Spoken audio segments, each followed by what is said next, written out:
This party isn't for losers. My father didn't raise his voice when he said it. He didn't need to. The music was already playing in the background, soft jazz, the kind people choose when they want to sound expensive. I could hear glasses clinking, the murmur of voices trying a little too hard to sound confident. "I'm serious, Elena," he added.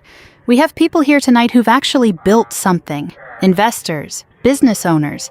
I don't need distractions." I stood in my small apartment in San Antonio, still in jeans and a plain navy sweater. My uniform hung pressed inside the closet untouched. I hadn't planned on wearing it. "Distractions," I repeated. "You know what I mean." I did. He meant I didn't look like success in the way he understood it. He meant I didn't drive the right car. He meant I didn't have a spouse or a big house or a startup to pitch between appetizers. He meant I made him uncomfortable. "I think you're right," I said evenly. "Winners should pay their own bills." He gave a short, dismissive laugh. "Exactly." I ended the call. Then I opened my banking app.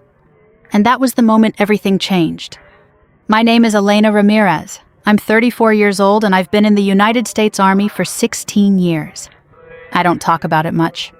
I don't hang my commendations in the living room. I don't post patriotic captions online. I pay my bills, I save my money, I keep my word. 3 years ago, my brother Derek's construction business collapsed. Not dramatically, not overnight, just quietly through a series of bad contracts and worse decisions. When the foreclosure notice came on his old house, he called me not Dad. "I just need a bridge," he'd said, voice low and shaky. "Just until the next project lands." There is something about hearing fear in your older brother's voice that rewrites your logic. I didn't wire cash into his account. I wired the security deposit directly to Hillcrest Property Management. $5,200.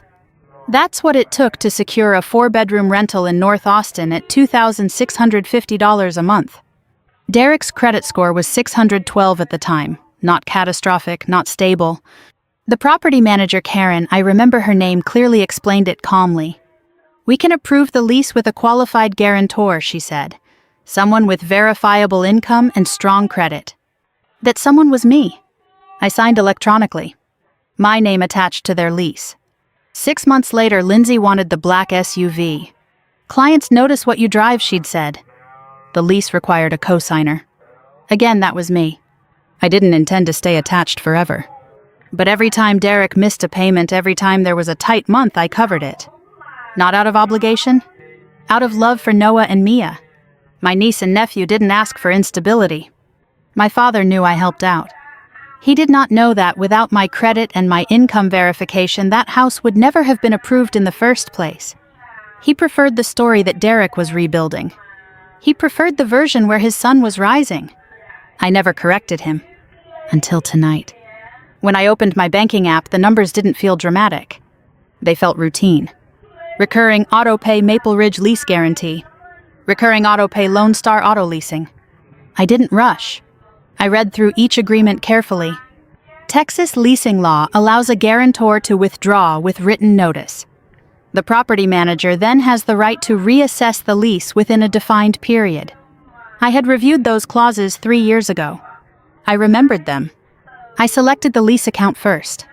Withdraw guarantor authorization. A confirmation screen appeared. "Are you sure?" "Yes." Then the vehicle lease. "Remove auto pay." "Confirm." I stared at the updated dashboard for a long moment. No fireworks. No surge of adrenaline. Just quiet. That word loser hadn't made me angry. It had made me clear. For 3 years I had been the invisible safety net beneath their image. And my father had just informed me I didn't belong in the picture. At 8:42 p.m. my phone rang. Derek. I let it go to voicemail. A minute later it rang again. Then a text. "Ellie, did you cancel something?" I didn't answer. Not yet. I made tea, sat at the table, waited. At 9:05 p.m. another message came through. "The leasing company says the payment failed. What's going on?" Then, "The property manager just emailed about the guarantor." Then, "Call me, now." I picked up the phone and finally dialed him. He answered on the first ring. "What did you do?" he demanded. I withdrew. "From what?" "The lease, the auto pay." There was silence on the line, not disbelief. Calculation. You can't just do that, he said finally. I can. We have a dinner tonight. I know. With Mr. Holloway. I know. This makes us look unstable. That's not my responsibility. His voice lowered. Is this about what Dad said? Yes. You're overreacting. No, I said calmly, I'm adjusting. He exhaled sharply. We don't have the liquidity to cover everything right now. You'll need to find it. You're punishing us. I'm stepping back. There's a difference. He didn't see it yet. He would. I ended the call.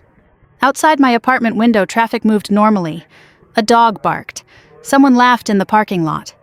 Life didn't pause for family dynamics. At 9:40 p.m., my phone buzzed again. This time it was an email from Hillcrest Property Management. Subject acknowledgement of guarantor withdrawal, Maple Ridge lease. Effective immediately, your status as guarantor has been removed. Tenants have been notified of reassessment period. Further documentation required within 10 business days. Professional. Clear. No drama. Consequences don't need to shout. They just arrive. I set my phone down. Across town, my father was likely explaining why I wasn't there. Across town, my brother was likely refreshing his inbox. And across town, for the first time in 3 years, their future wasn't resting quietly on my signature. This wasn't revenge. It was correction. And it had only just begun. The next morning, the silence broke. It wasn't explosive. It was administrative. At 8:12 a.m., Derek sent a screenshot of the email from Hillcrest. Subject lease reassessment notice, Maple Ridge. The body was clean and direct. Due to the withdrawal of the listed guarantor, updated income verification and credit documentation must be submitted within 10 business days. Failure to provide qualifying documentation may result in lease termination under Section 14C. Below it, Derek had typed, "What exactly are you doing?" I didn't respond immediately. I was already at base reviewing logistics reports with my unit. Life doesn't pause because your family is unraveling. At 9:03 a.m., Dad called. I stepped outside before answering. "Elena," he said, voice tight but controlled. "What's this about the lease?" I withdrew as guarantor. "You didn't warn anyone." "I did," I said, "last night." "That was emotion." "No, that was information." He exhaled sharply. "You don't understand how this looks." "I understand exactly how it looks." "They're asking for income documentation," he said. "Derek doesn't meet the threshold alone." "I'm aware." "You've put them in a position." "No," I corrected. I removed myself from one.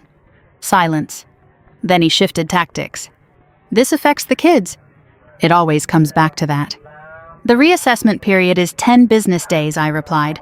"No one is being evicted today." "That's not the point." "It is the point I said evenly. Consequences don't happen instantly. They happen when paperwork catches up." He lowered his voice. "You embarrassed me last night." "I wasn't there." "You made a statement." "You called me a loser." "That was taken out of context." "What was the context?" I asked calmly. He didn't answer. Instead, he said, "Mr. Holloway noticed your absence." I almost smiled. "Did he?" He asked why you weren't there. "And what did you tell him?" "That you were busy." I let that sit. Because that was the first honest thing he'd said. By midday, Lindsay texted. "We have 10 days. Derek is pulling credit reports. We're trying." That word again. Trying. 3 years ago, when I first signed the guarantor agreement, Derek had promised stability within 6 months. 6 months became a year. A year became once the market improves. Trying is a moving target when there's always someone else covering the gap. At 2:17 p.m., my phone buzzed again. This time it was a call from Lone Star Auto Leasing. I stepped outside again. Ms. Ramirez, the representative, asked, "We received your request to remove autopay authorization on the Ramirez account." "Yes." "Just confirming you are no longer financially responsible for the lease payments." "Correct." "There is currently one payment past due. If not resolved within 14 days, the vehicle will enter recovery status." 14 days. Not cinematic. Not immediate. Procedural. "Understood," I said. "Would you like to receive further notifications?" "No. Please direct all correspondence to the primary leaseholder." "Very well." When I hung up, the clarity felt steadier than the night before. This wasn't an emotional explosion. It was a timeline. 10 business days for the lease reassessment. 14 days before vehicle recovery. Structured. Predictable. Adult. That evening, Derek called again. This time his voice wasn't angry. It was strained. They need proof of income at 3 times monthly rent, he said. That's $7,950 combined. And I'm at $500 right now. Then you'll need to increase income or reduce housing. He was quiet. Dad can't qualify, he added. I know. He tried to offer his pension as supplemental. That won't be enough. He exhaled. You really aren't coming back into this. It wasn't a question. No. Silence stretched. You could have just talked to us, he said. I did. When? Every month when I paid. He didn't respond. I continued. I never hid the paperwork from you. You signed every lease. You saw my name on every guarantee. That was temporary. So was my patience. That landed harder than I intended. He swallowed audibly. What if we downsize, he asked quietly. That's a solution. It'll look bad. To who? He didn't answer. Because we both knew the answer. Dad. The church group. The networking circle. Not the kids. Not reality. Appearances. You're choosing pride over family, he said finally. No, I replied. I'm choosing sustainability over image. Another silence. I don't know how to fix this, he admitted. That was the first honest sentence of the entire conversation. You start by looking at what you actually earn, I said, not what you wish you earned. And if we lose the house? You won't lose it tomorrow. And in 30 days. Then you sign a voluntary termination and find something within your budget. He didn't argue this time. He just breathed. You've changed, he said. No, I replied. I stopped cushioning. That night I sat at my kitchen table with my laptop open. I ran numbers. Austin rental averages, median income thresholds, credit score impact from lease termination versus eviction filing. I wasn't trying to calculate their downfall. I was calculating reality. At 10:07 p.m., another email arrived from Hillcrest. Subject reminder, lease documentation, pending Maple Ridge. 10 days. The clock was visible now. Across town, my father was likely pacing. Derek was likely printing bank statements. Lindsay was likely calculating what furniture could be sold. For the first time in years, I wasn't involved in the spreadsheet. And the strange thing was, I didn't feel powerful. I felt proportionate. The responsibility matched the ownership. The risk matched the signature. For 3 years, those had been uneven. Now they were aligned. I closed my laptop. Outside, the night was quiet. No flashing lights. No spectacle. Just timelines ticking forward. And for once, they weren't ticking on my account. On the 7th day of the reassessment period, Dad showed up at my apartment unannounced. He didn't call first. He never does when he thinks he can talk someone into something face to face. I opened the door in workout clothes, hair tied back, no makeup. He looked around my small living room the way he always does, like he's evaluating potential instead of seeing reality. It's clean, he said, as if that were a compliment. It's mine, I replied. He stepped inside without being invited and sat down at the kitchen table. I didn't offer coffee. Elena, he began, folding his hands like he was about to negotiate a land deal. We've reviewed the numbers. I'm sure you have? They're short. How short? About $2,800 a month. That tracked. Derek's income plus Lindsay's part-time commissions wouldn't meet the 3 times rent threshold Hillcrest required. So I said calmly, you downsize. Dad shook his head. Moving costs, application fees, deposit, it compounds. Yes, it does. You could cover the difference for 6 months, he said, voice softening. Just until Derek lands the next contract. I met his eyes. We've used that sentence before. This is different. How? He hesitated. Because it wasn't. It would buy time, he said finally. It would buy delay, I corrected. He leaned back in the chair and studied me. You're being rigid. I'm being consistent. You've always been like this, he muttered. Like what? Unyielding. I thought about 16 years in the army. Discipline isn't cruelty.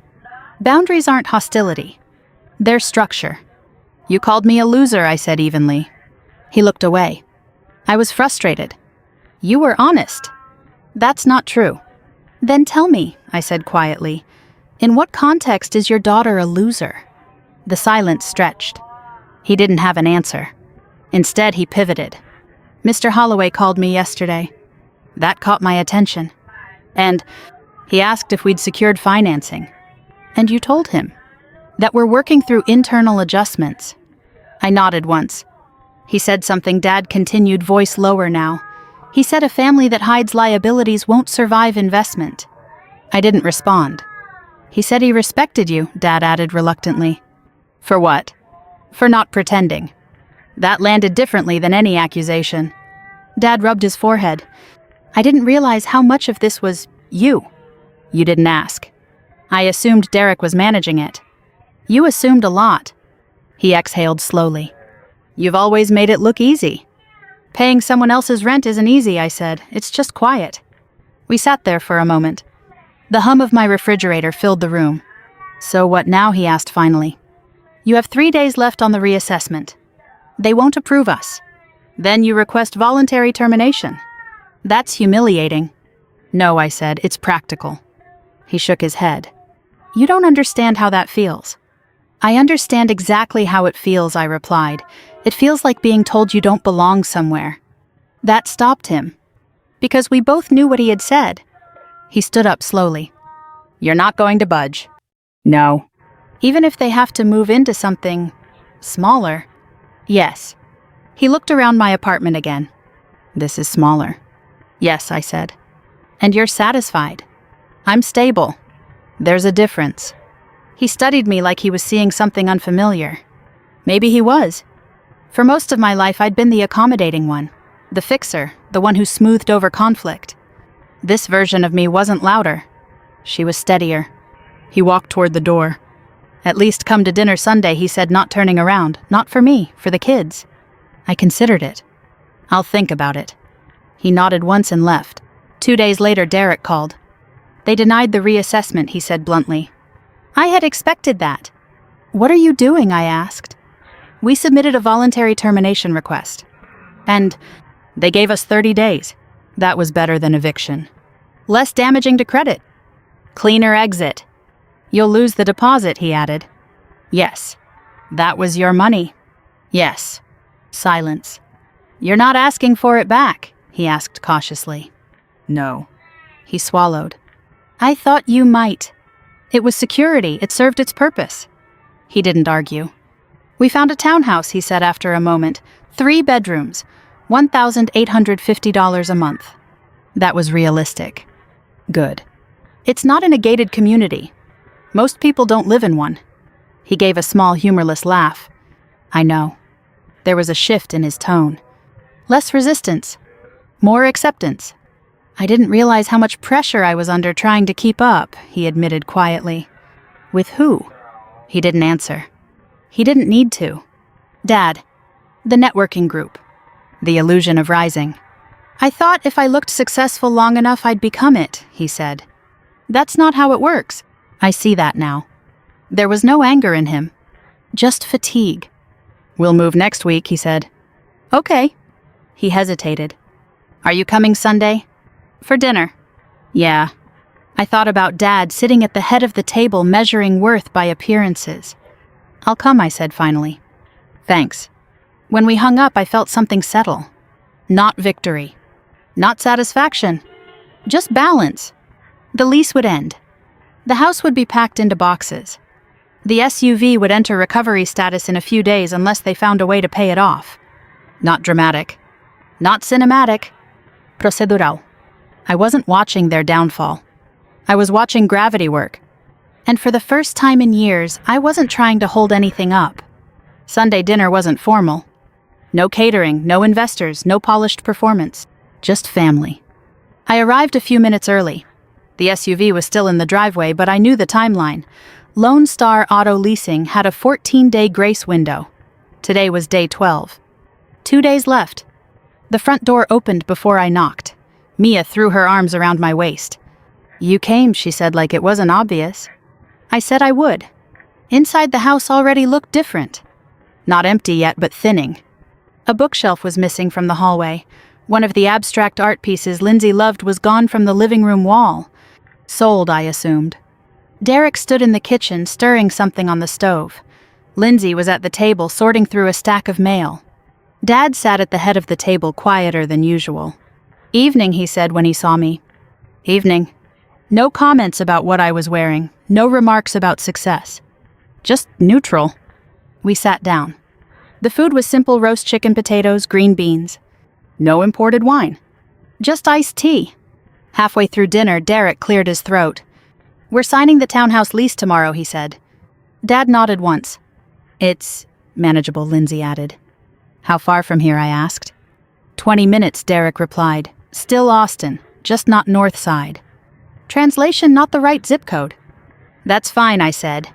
Noah looked up. "Do we still get internet?" he asked seriously. Derek smiled faintly. "Yes, buddy." Mia poked at her potatoes. "Will Grandpa visit us there?" All eyes turned to Dad. He hesitated. "Yes," he said after a moment, "of course." That felt important. After dinner, Derek stepped outside with me while Lindsay cleaned up. The sun was low, casting long shadows across the driveway. "I called the leasing company," he said quietly. "And they gave us until Tuesday before recovery status. Can you cover it?" He shook his head. "Not without maxing everything." "And then what?" "Then we'd be in the same position in a month." I nodded. So, we're letting it go." That was the first truly grounded decision he'd made in years. "It's just a car," I said. It felt bigger than that. "I know." He leaned against the porch railing. "I used to think you were rigid," he admitted. "I am. But now I get it." "Get what?" "That stability is boring," he said. "And boring is good." I almost smiled. Most people don't learn that until later. He glanced at me. "Did you ever want more?" "More what?" "Bigger house, nicer car, something flashier." I thought about my apartment, my truck, my savings account, my freedom. "No," I said honestly, "I wanted control." He nodded slowly. Inside, Dad's voice carried faintly through the open door. He wasn't laughing loudly like he used to. He was listening. Tuesday came quietly. At 3:17 p.m., Derek texted, "It's gone." No photo. No drama. Just that. I imagined the tow truck arriving in daylight, neighbors at work, no audience. "Cleaner?" I replied. "Okay." He sent one more message. "Feels weird." I typed back. "It will." Then nothing. That evening, Dad called. "It happened," he said. "I know." They were professional about it. They usually are. He paused. I went over. To watch. To be there. That surprised me. "How did it go?" "They didn't argue," he said. Derek handed over the keys. "That's good." Another silence. I told him I'd help with the move, Dad added. "Good." He cleared his throat. "I've been thinking." "About?" "The word I used." I didn't respond. He continued. "I was projecting. I let that sit. I thought if Derek looked successful, it reflected well on me," he said. "And if you didn't fit that picture, it threatened it." "Yes," I said. "That wasn't fair." "No." He inhaled slowly. "You're not a loser." "I know. I shouldn't have said it." "I know." He paused. "I don't say things like that lightly. That's why it mattered." Silence. Then quietly, "I was wrong. It wasn't dramatic. It wasn't cinematic. It was uncomfortable. And real." "I appreciate you saying that," I replied. We didn't hug. We didn't cry. We just understood. By the end of the week, the house looked hollow. Boxes stacked by the door, curtains taken down, echo in the living room. I stopped by once before they handed over the keys. No grand speech. No symbolism. Just logistics. Lindsay handed me a small envelope. "What's this?" I asked. "First month's repayment," she said. I opened it. $400 in cash. "That's not necessary," I said. "It is," she replied. "We're not going back." I nodded once and tucked it into my pocket. Not because I needed it. Because it meant something. As we locked the front door for the last time, Dad stood quietly on the sidewalk. He didn't comment on the smaller townhouse. He didn't mention status. He just carried a box to his truck. And for the first time, no one was pretending this was temporary. It was simply the next chapter. Not flashy. Not impressive. Just sustainable. Moving day felt smaller than I expected. No speeches, no dramatic confrontations, just cardboard tape and the sound of furniture legs scraping hardwood. I showed up early not because I had to, but because I wanted to see it through. The Maple Ridge house looked hollow. The echo in the living room was louder than any argument we'd had in it. Derek was carrying a mattress toward the rented truck. Lindsay was labeling boxes with a black marker kitchen kids' room winter clothes. Dad stood near the garage sorting through a small stack of tools like he wasn't sure which ones he still needed. "Morning," I said. "Morning," Derek replied. No edge in his voice. Just tired acceptance. The SUV-shaped space in the driveway was clean now. Sunlight had evened out the concrete where it used to sit. There was something symbolic about that. Absences fade faster than we expect. "Townhouse keys are ready at noon," Lindsay said. "Good," I answered. We worked without commentary for a while. I lifted boxes, wrapped fragile items, secured straps in the truck. There's something grounding about manual labor. It forces silence into productivity. Around 11:30 a.m., Dad walked over while I was tightening a ratchet strap. "I listed the watch," he said quietly. "The gold one?" I asked without looking up. "Yes. That's a start." He nodded. "I also called the networking group. And I told them I'm stepping back." That surprised me. "For how long?" "Until I'm not chasing something." I straightened and faced him. "That sounds healthy." He looked at the empty house. "I was trying to build a legacy. You can't build one on borrowed money." He didn't argue. By noon, the truck was packed. We drove in a slow line to the townhouse complex. It wasn't glamorous. It wasn't gated. It was real. The townhouse had a narrow staircase and a kitchen half the size of the old one. But when Mia ran inside and claimed her room, she didn't look disappointed. She looked excited. "I get to paint this wall," she declared. Noah immediately claimed the corner spot in the living room for his gaming setup. Derek carried in the couch, breathing hard. "We'll make it work," he said, more to himself than anyone else. "Yes," I replied. "You will." That afternoon, we assembled beds and plugged in lamps. At one point, Dad stood in the small living room, turning slowly like he was recalibrating his understanding of scale. "It's enough," he said finally. Yes, I agreed. That word meant more than square footage. Over the next few weeks, something shifted. Not dramatically. Gradually. Derek picked up extra contracts, smaller ones but steady. Lindsay increased her hours at the real estate office. Not luxury listings, just starter homes. The repayment envelope grew. $400 became $600 the next month. They insisted. I didn't argue. Not because I needed the money, but because they needed to give it. Dad started coming to Noah's soccer games. He didn't sit at the center of the bleachers. He sat near the edge. Quiet. Watching. One afternoon after a game, he walked beside me toward the parking lot. "I underestimated you," he said. "In what way?" "I thought discipline made you rigid." "It does." He smiled faintly. "But it also made you stable." "That was the goal." He nodded slowly. "I confused flash with success." "Most people do." He looked at my truck. "You ever think about upgrading?" "No." He chuckled softly. "Figures." We stood there for a moment. "I don't need you to rescue us anymore," he said. "That's good. I don't want distance." "You won't have it," I replied, "as long as respect stays." He met my eyes. "It will." It wasn't poetic. It wasn't sentimental. It was measured. And that's what made it believable. 3 months after that phone call, the one that started everything, we had dinner again.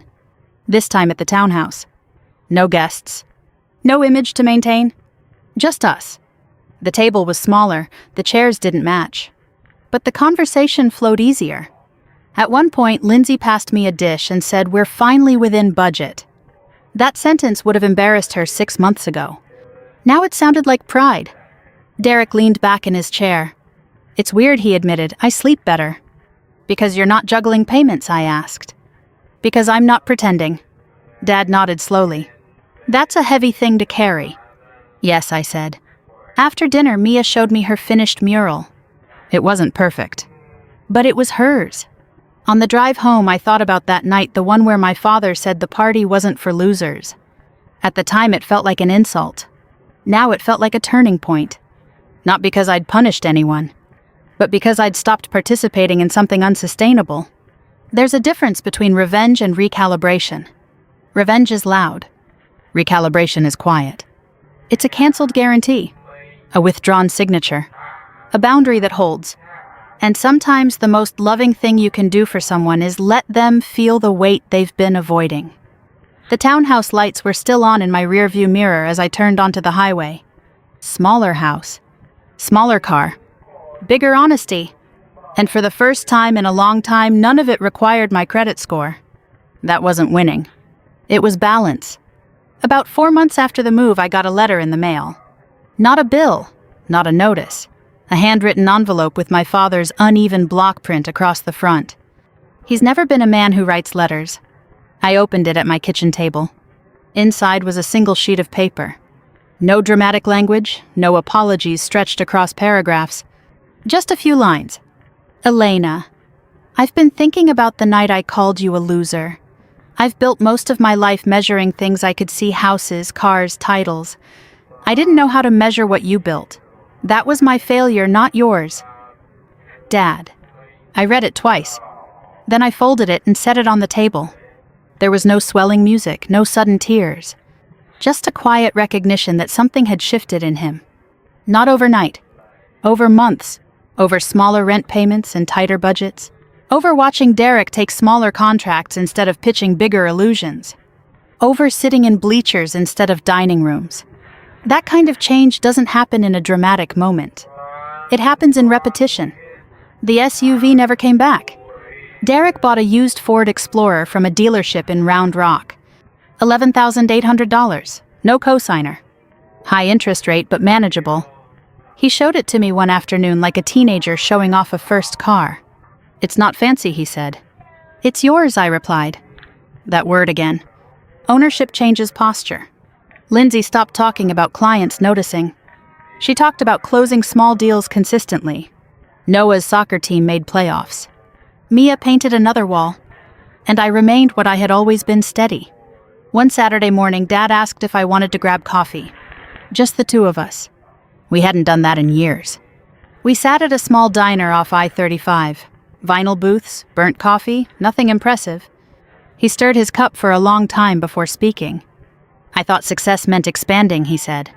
Expanding what I asked. Everything: house, contacts, influence. And now, he looked out the window at the parking lot. Now I think it means sustaining. That was new. Derek's doing better, he continued. Not bigger, just better. I nodded. And I'm sleeping better, he added. That matters. He met my eyes. I didn't realize I was building my pride on top of your credit. I didn't answer right away. I let you, I said eventually. That part's on me. He frowned. You were helping. I was avoiding conflict. He absorbed that. I don't want that dynamic anymore, he said. Neither do I. We didn't shake hands. We didn't make declarations. We just finished our coffee. A week later, I got another envelope. This one thicker. Inside was a copy of the final lease termination statement from Hillcrest Property Management. Balance settled. Deposit forfeited. Account closed. Derek had included a sticky note. Clean exit, thanks for not stepping back in. That mattered more than repayment, because stepping back in would have kept the cycle alive. Instead, they stepped forward. On the 6-month mark of that original phone call, we had dinner again. This time at my apartment. Dad insisted on bringing dessert. It wasn't elaborate. Just pie from a grocery store bakery. We sat around my small table, the one he once evaluated as temporary. No one commented on square footage. No one mentioned investors. At one point, Noah asked Aunt Ellie, "Why didn't you just help again?" The room went quiet. It wasn't accusatory. Just curious. I looked at him carefully. Because sometimes helping too much keeps people from growing. He thought about that. So you made Dad and Uncle Derek grow. I smiled slightly. No, I let them. Dad nodded slowly. That's true. Lindsay added softly, it was hard. but necessary, Derek finished. We didn't romanticize it. We didn't turn it into a morality play. We just acknowledged it. That night after everyone left, I stood in my apartment and looked around. Same furniture. Same truck parked outside. Same quiet. Nothing in my life had expanded. But everything felt aligned. I thought back to that first sentence. This party isn't for losers. At the time it felt like rejection. Now it felt like a filter. The kind that strips away performance and leaves only structure. I didn't cancel the lease to embarrass anyone. I canceled it because I refused to finance a version of myself that didn't exist. And I refused to subsidize an image that couldn't sustain itself. There's a difference between punishing someone and letting them face math. Math doesn't care about pride. It doesn't care about appearances. It just balances. And when it finally did, everything got quieter. Smaller house. Older car. Lower ego. Stronger footing. If you've ever been the silent guarantor in your family, the one holding the spreadsheet together while everyone else takes credit, I hope you remember this. Boundaries are not cruelty. Withdrawal is not revenge. Sometimes it's the only way balance returns. About 9 months after that night, the one that started with a single sentence, I found myself standing in the bleachers again. No investors. No catered dinners. Just a Saturday morning soccer game in a public park outside Austin. The field was uneven. The goals were slightly crooked. Parents sat in folding chairs with thermoses and lawn blankets. Ordinary. Derek stood beside me, hands in his jacket pockets. No luxury watch, no performance in his posture. Just a dad watching his son. Noah scored in the second half. Nothing dramatic, just a clean pass and a solid kick. When he ran toward the sideline afterward, he didn't look at his friends first. He looked at his father. And Derek smiled without hesitation. Not a curated smile. Not a networking smile. A real one. That's enough, Dad said quietly from my other side. I glanced at him. What is this? He said, nodding toward the field. This is enough. I let that sit. Because coming from him, it wasn't small. After the game, we all walked toward the parking lot together. The used Explorer was parked beside my truck. Not polished. Not impressive. But paid for. Derek unlocked it and Noah climbed in without complaint. Mia ran up to me.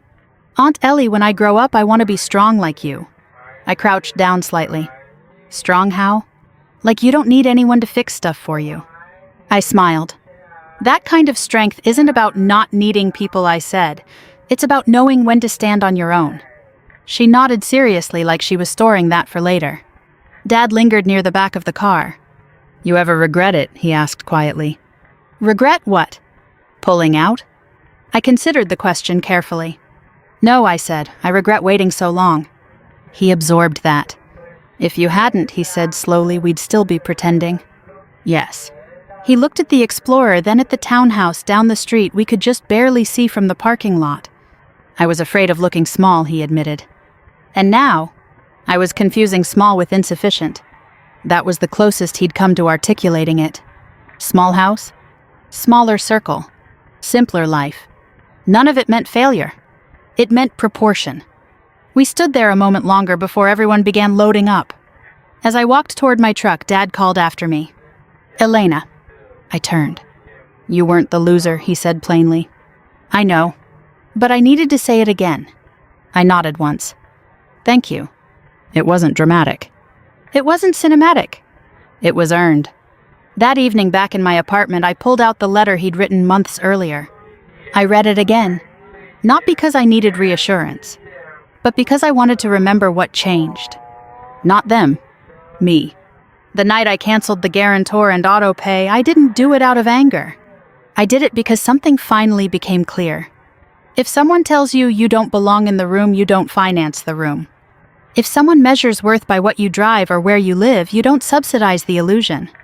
And if you love people, sometimes you love them enough to let gravity work. It wasn't revenge. It wasn't punishment. It was recalibration. The kind that doesn't shout. The kind that simply removes imbalance. 3 years of quiet covering ended with one clear boundary. And from there, everything adjusted. Derek learned to budget. Lindsay learned to sell homes that matched reality. Dad learned that pride built on appearances collapses. And I learned that strength isn't in how much you can carry. It's in knowing when to set it down. If you've ever been the quiet backbone of your family, if you've ever signed your name to something just to keep the peace, I hope this story reminds you of something important. You can love people without financing their denial. You can step back without stepping away. And you can correct a dynamic without destroying a relationship. Sometimes the most powerful sentence isn't shouted. It's said calmly. Winners pay their own bills. If this story resonated with you, if you've ever faced a moment where you had to choose between comfort and clarity, I'd love to hear about it. Leave a comment below and tell me where you're watching from. And if you want more stories about family boundaries and finding steady ground in complicated relationships, make sure you subscribe. We share stories like this every day. Let's keep the conversation going.